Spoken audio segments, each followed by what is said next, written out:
Good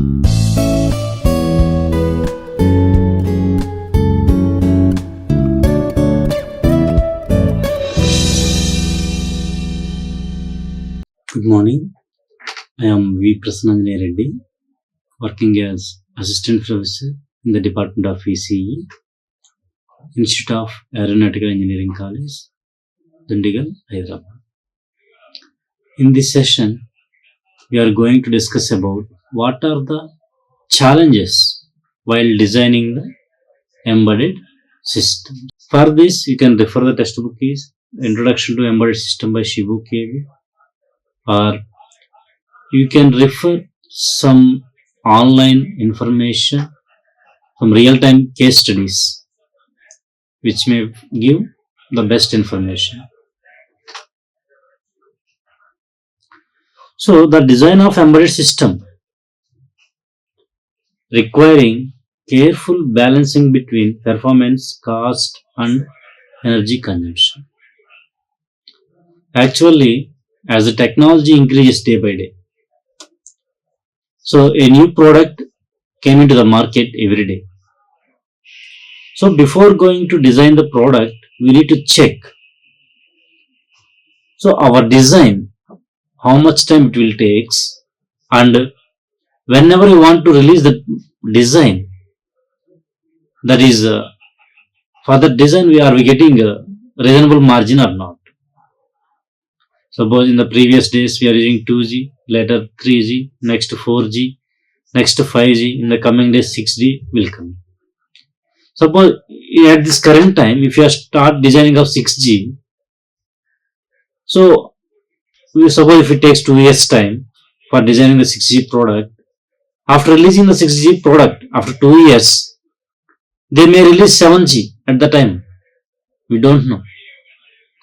So check the latest updates, latest technologies, which provides the best performance. Otherwise, even whatever the efforts we are putting here, means whatever the investment we are investing on this design, like manpower, cost, or infrastructure cost, and whatever, and so on, everything will be maybe not good and not that may be wasted. Suppose I am designing 5G now, it takes 2 years time. After whenever I am releasing 5G product, at the time 6G may be introduced in the market, means there is no use of my product.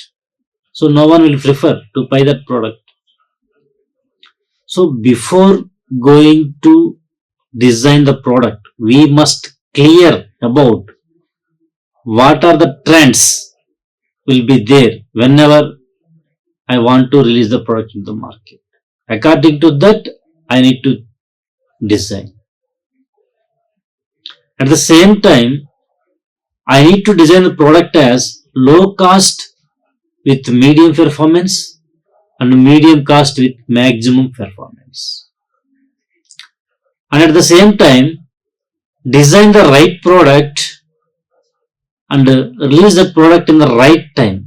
It is very, very important. These are the challenges will occur while we want to design these embedded systems. So, one of the parameters is resource constraints and limited processing power. So, if you look at the cost of the processing elements, suppose 7400, that is 8 rupees.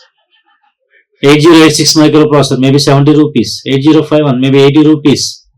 Are coming to the Core i3 processor, 3000 or 5000 rupees. Okay. So we need to, we don't no need to use the product of 3000 rupees processing element for 100 rupees product. It's not suitable. Alright. So we need to check what is our actual requirement. In that point of view, how efficiently we can design with the minimum processing element requirement. Suppose I want to add 2 numbers, I can do the same operation using only 2 variables, sometimes 3 variables. If I am using two variables means the memory size reducing. So memory size reducing means, so number of instructions also reducing, or accessing time reducing, or execution time reducing. Execution time reducing means speed increases.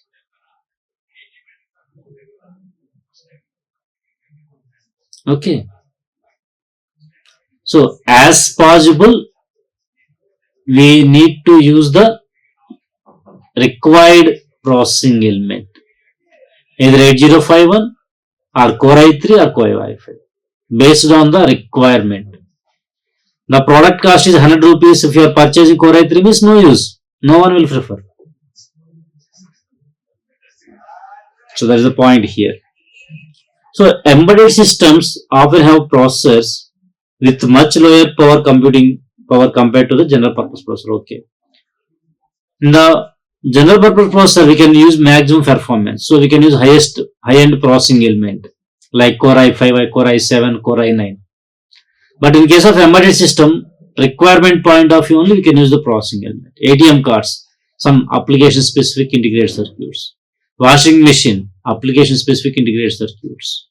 Basic mobile phones, corresponding basic processing element. In case of high-end phones, A18 chip. Okay, like that. Designers must optimize the software and the hardware to ensure the system meets the performance requirements within these limits. So why means here always cost and performance is major criteria. No one will prefer the high-end cost with low performance devices. That's why initially I said we can design a product as low cost with medium performance, medium cost with maximum performance. Okay, in that point of view, we can check what is the requirement, means product specifications. In the specifications, how the specifications will be implemented physically or logically, practically, using either instructions or hardware. We can use add instruction to do the add operation. At the same time, we can use adder circuit to do the same operation. If you are using hardware circuit, the speed is increasing because hardware execution is always faster than the software execution. So we are designing low cost product means we can use instructions. We can use high speed devices means we can use adder circuit. Graphic cards, either smartphones, cameras, latest cameras that do the so many processing so many operations in the addition and subtractions while processing the images and videos internally. At that time, if you are using instructions means it takes much time, so it causes inconvenience, that much of delay in the processing of videos and the images. Okay, so we need to decide that requirement is implemented using instructions or hardware based on the performance and cost. If you want to provide maximum performance means we can use hardware. If you want to provide low cost means we can use instructions based on the requirement. Next, memory constraints. So memory also is one of the very important parameter here that includes the cost indirectly. So many embedded systems have limited RAM and ROM. Okay, if you are using some particular application, we cannot use 8 GB RAM for basic applications. That doesn't require. If you are using high-end RAM, means the cost increases.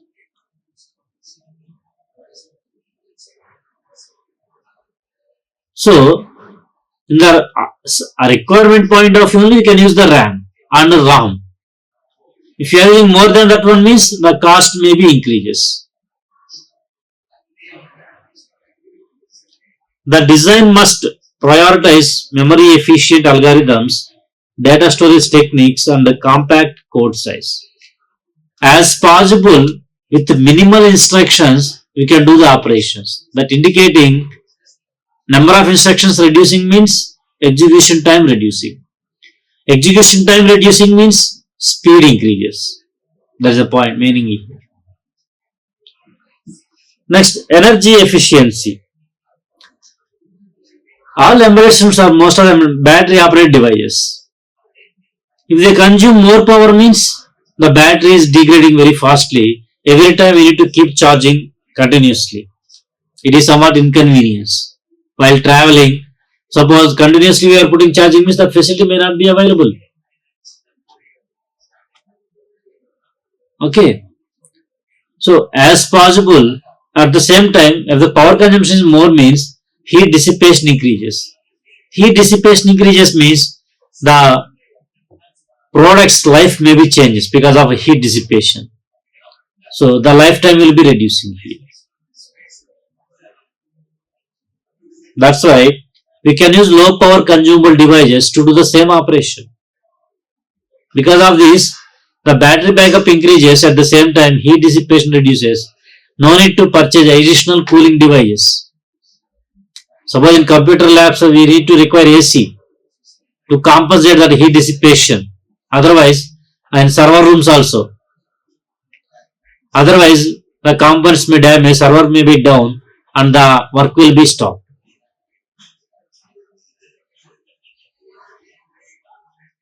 Okay.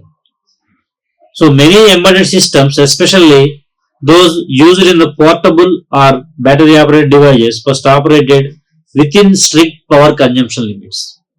So one of the solution is we can use low power consumable devices. Another consideration is design algorithm.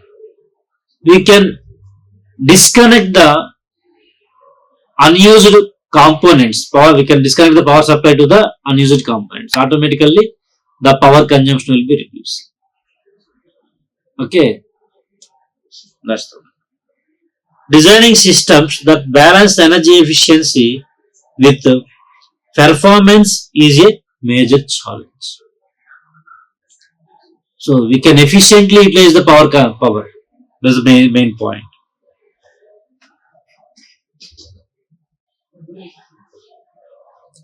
Next, real-time requirements. So in embedded system or embedded real-time devices means they have deadlines. Deadline in the sense, whenever you are applying the brake, if the vehicle is not controlled within the fraction of seconds, the vehicle may hit the object and loss of life will be occur.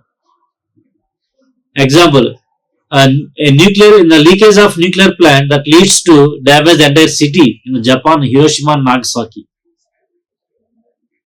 Or in Vizag or some of the manufacturing industries, because of leakages of poisonous gases, the surrounding people, they are swallowing that one and they lost their lives. They died because of swallowing this air, polluted air or poisonous air.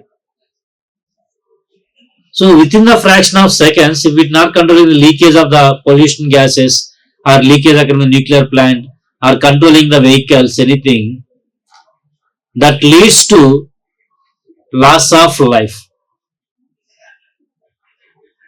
Okay, that's why we can design an embedded system. Many embedded systems are real-time systems that must respond to inputs or events in accidents or whatever within a specified time frame. Meeting hard or soft real-time constraints require precise timing control, scheduling algorithms, and the ability to manage delays efficiently. Okay, we can use efficient scheduling algorithms to minimize the delays while doing the operations. Suppose I am applying the brake whenever any object comes in front of the vehicle. If the applying the brake is not controlling the vehicle movement means what is the use? The vehicle hit the person or other objects. In some cases, failing to meet real-time deadlines could lead to catastrophic system failures, such as in medical devices or in automotive control systems. If pacemaker is not working properly, the person may die. The scanner may not scanning the heart or brain or other devices. We are not identifying the disease properly. So the person may died if you are not giving the treatment within the time. Or airbags. If the airbags are not opened within the time, the person hit the objects in the vehicle and the body bones are damaged, fractured, and he may die. So that is real time requirements. Next, co-design. Here, development time is one of the important parameter. If you are designing this hardware and software sequentially means it takes much time, that leads to other competitors release their products in the market and we may lose margin. So within that time, we need to design the product. Within the time in the sense, parallel we can design software and hardware. That is the hardware, software, co-design. Co-design means parallel we can design. So embedded systems often require a tight integration of both hardware and software components. Okay. Optimizing the design of both elements simultaneously to achieve performance, power, and size goals is a complex task. Designers must choose between software running on a process versus implementing certain functions in hardware using FPGA, ASIC, or other methods to achieve best trade-offs. So the interdependencies between hardware and software demands that both elements be designed, tested, and iterated in parallel, often leading to challenges in debugging and validation. So in the embedded system design, we are saying, to look at this one. So one is product specification, next partition the requirements in hardware and software. Third step, iteration and implementation. In this third stage, one side we can design software, one side we can design hardware.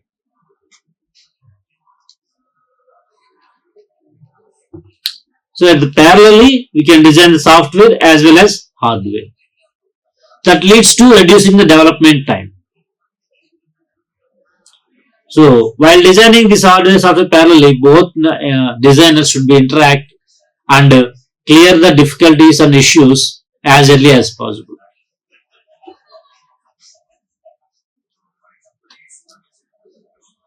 Integration and interfacing with external components. This embedded system may interact with external peripherals based on the requirements, or this may devise with input devices to capture the current information. This may interact with the output devices to monitor and control the devices. So while communicating, we can use communication peripherals. Ensuring smooth integration while maintaining performance, robustness, and low power consumption require careful planning. So communication protocols like SPI, I2C, UART need to be optimized, and system designers must handle noise, signal integrity, synchronization issues that arise in the real world environment. So we need to use the efficient integration tools to efficiently design the products. Next, system validation and testing. So embedded systems can be very difficult to test comprehensively due to their real-time nature, hardware dependencies, and the variety of conditions in which they may operate. So because of these deadlines, we need to take care very carefully Test environments often need to be designed to simulate real-time conditions accurately, and debugging embedded systems can be particularly challenging due to the lack of visibility into the system internal state. Ensuring that the system meets safety and regulatory standards, example in medical and automotive applications, requires extensive testing, often in highly controlled environments. We can use different types of testing tools while validating the design.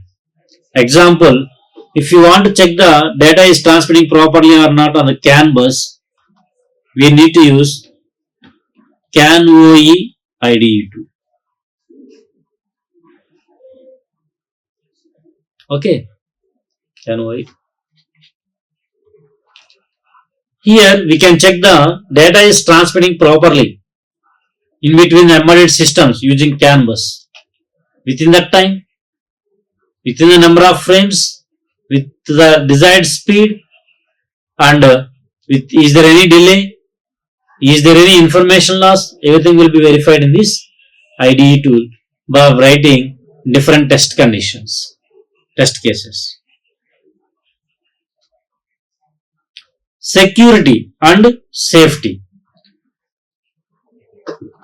Embedded systems are increasingly becoming targets for cyber attacks due to their growing connectivity, automotive and IoT, etc. So they will control our pacemaker from other locations and may kill our life by using cyber attacks.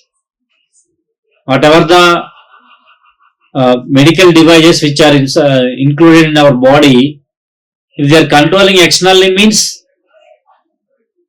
our life is not in our hands, in their hands. They demand money, they do something that may affect our life. Okay. Ensuring security in these systems is critical, especially when dealing with sensitive data or critical infrastructure. So they are uploading wrong information, means doctor may give wrong prescription that leads to the person may be died. They are giving wrong description. So that's very important. So nobody is possible to modify the data that is available in the online. Like that, we need to provide the security for the cyber attacks from the cyber attacks. The system must be protected from both external threats like hacking and internal failures like data corruptions or unintentional errors. Implementing encryption, secure boot processes, and reliable fault tolerance mechanisms are essential. In safety critical applications, example aviation, automotive, ensuring that the embedded system will not fail in dangerous ways is crucial. Missiles, robots. At that time, if the device is not working, means that is going in the wrong direction, means that effect may be very dangerous. This involves rigorous validation, redundancy mechanisms, and fault detection capabilities. Next, design complexity and scalability. Embedded systems are often part of larger or complex systems that require integration with other components. ATM machine, internet contained scanners, card readers, or withdraw the money, the counting machines. So these are the parts of the larger system of ATM machine.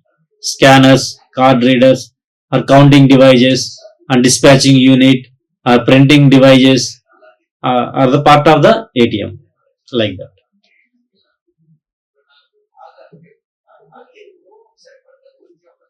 This can be lead to significant design complexity, especially when managing multiple subsystems with different requirements like communication, data processing, and control.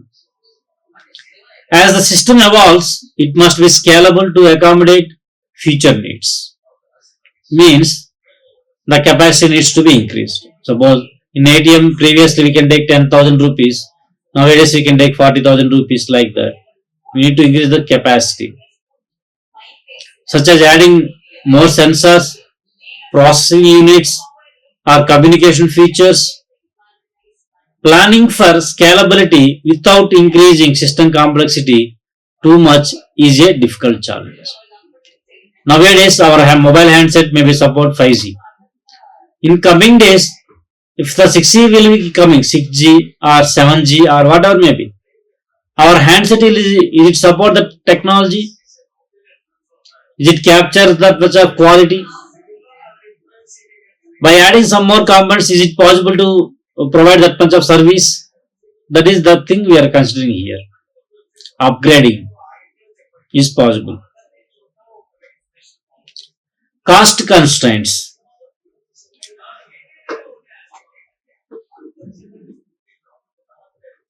Cost is always a critical factor in embedded system design, particularly in consumer electronics, automotive, or other cost-intensive industries.